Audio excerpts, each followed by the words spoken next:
ሰላም እንዴት ናችሁ? ዛሬ የወንዶች የዘር ፍሬ ስለ ወንዶች ጤና ምን ይነግረናል የሚል አዲስ መረጃ ይዤላችሁ መጥቻለሁ። ጥራት ያለው የዘር ፍሬ ያላቸው ወንዶች ብዙ ዓመት የመኖር እድላቸው የሰፋ ነው ተብሏል። አነስተኛ የዘር ፍሬ ያላቸው ወንዶች በህይወትና በጤና ከመኖራቸው ጋር ቀጥተኛ ግንኙነት እንዳለው ተገልጿል።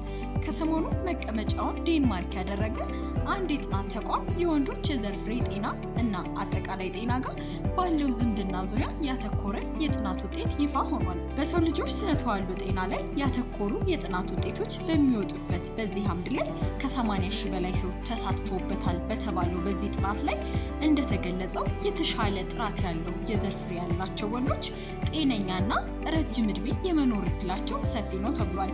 ጥናቱ ለ50 ዓመታት ሲደረግ የነበረ ሲሆን የወንድ የዘር ፍሬ መጠን መብዛት፣ የዘር ፍሬ አቀማመጥ፣ የዘር ፍሬ መንቀሳቀስ አቅምና ቅርጽ ዋነኛ የጥራት መለኪያዎች ናቸው ተብሏል።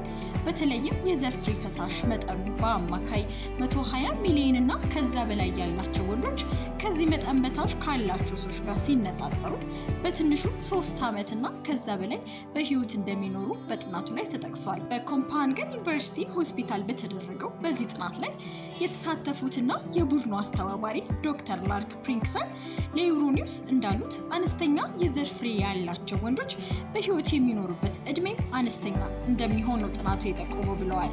ጥናቱ በተለይም የወንድ የዘር ፈሳሽ ጥራት ከወንዶች አጠቃላይ ጤና ጋር ግንኙነት እንዳለው ማመልከቱን ተገልጿል። አነስተኛ የወንድ የዘር ፍሬ ፈሳሽ ያላቸው ሰዎች ብዙ መጠንም ካላቸው ሰዎች ጋር ሲነጻጸሩ በአማካይ 7 ጊዜ ለሕክምና ወደ ሆስፒታል ገብተው ተገኝተዋል። በመሆኑ የዘር ፈሳሻቸው አነስተኛ የሆኑ ወንዶች ከነሱ በተቃራኒ ከሆኑ ወይም ብዙ የዘር ፍሬ ካላቸው ሰዎች ጋር ሲነጻጸሩ በህይወት የመኖር እድላቸው አነስተኛ መሆኑ ብቻ ሳይሆን ጊዜያቸው በጤና የማሳለፍ እድላቸው አነስተኛ እንደሆነ በዘገባው ላይ ተጠቅሷል። መረጃው ከዩሮኒውስ